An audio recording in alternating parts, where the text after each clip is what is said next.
Naku, Jackson Hayes na injury na naman. Pero bago yan, marami namang Lakers fans ang nagagalit ngayon sa kanila. Lalo at pangatlong sunod nang natatalo ang kanilang kupunan. Ngayon nga ay isang blowout na pagkatalo ang nangyari laban sa Phoenix Suns sa score na 127-100.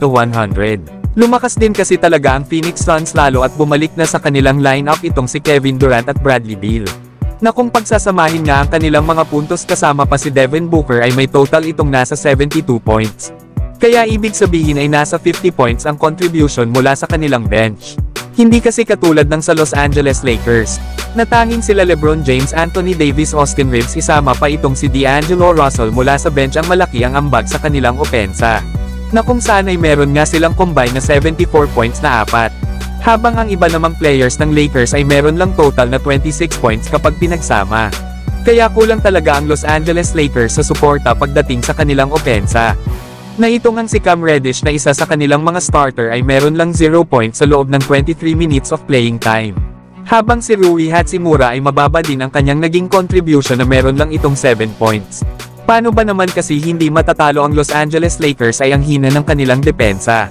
Pinabayaan ba naman nila ang Phoenix Suns na makagawa ng 17 out of 42 sa 3-point area? Habang ang Lakers ay meron lang 8 out of 34 shooting beyond the arc. Na dito pa nga lang ay talong-talo na ang Los Angeles Lakers. Kaya ko naman masabi na mahina ang Lakers pagdating sa depensa. Ay hinayaan ba naman nila na gumawa ng 8 out of 16 sa fast break itong Phoenix Suns? Habang sa Los Angeles Lakers ay meron lang silang 1 out of 9. Kaya masasabi talaga natin na mahina pa ang Lakers pagdating sa kanilang depensa sa backcourt. Problema din ng kanilang kupunan ang hindi pagkakaroon ng pagiging consistent sa kanilang shooting. Dahil kung hindi sila makasabay at magagawang makonvert ang kanilang mga 3-pointers, ay panigurado na tatalunan lang sila ng mga kupunan na may matataas na 3-point percentage. Naayon pa nga sa ibang mga fans ito na daw ang pinaka-worst na depensa para sa Los Angeles Lakers. May isa namang nagsabi na magaling lang daw ang Lakers tumalo sa mga mahihinang kupunan. Pero kapag malalakas na kupunan sa NBA ay nahihirapan na silang manalo. Meron namang fan ang nagsabi na hindi daw makashoot ang Lakers pagdating ng second half katulad daw sa naging laban nila sa Denver Nuggets.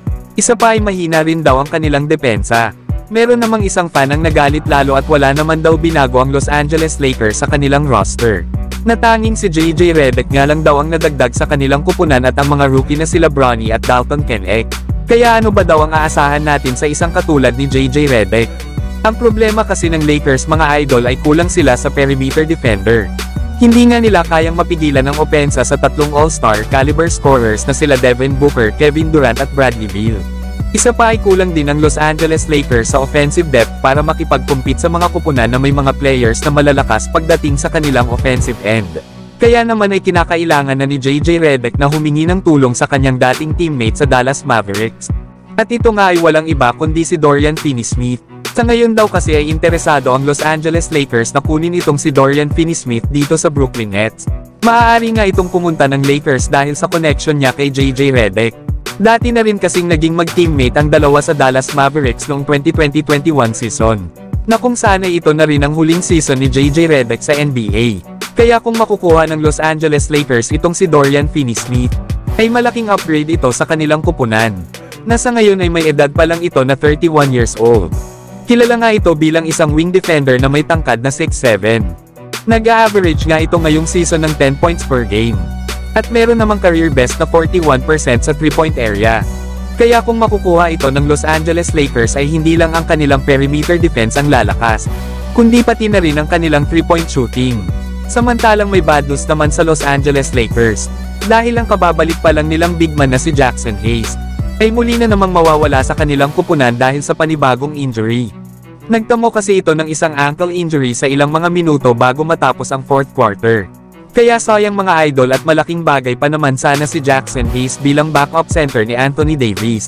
Lalo at back-to-back game pa naman sila bukas kalaban ng San Antonio Spurs. Kaya mapipilitin na naman si Anthony Davis na maglaro ng mas mahabang mga minuto. Alam naman natin na andyan itong si Christian Coloco na kahit papaano ay merong kapalitan pa si Anthony Davis. Ibang klase din kasi ang dalang energy sa loob ng court ni Jackson Hayes. Na kung saan ay grabe ang hustle na ipinapakita nito sa kada laro. Malakas nga ito na kumuha ng mga offensive rebounds. Na kanina nga bago ito ma-injury ay gumawa ito ng 7 points, 4 rebounds at 1 steal.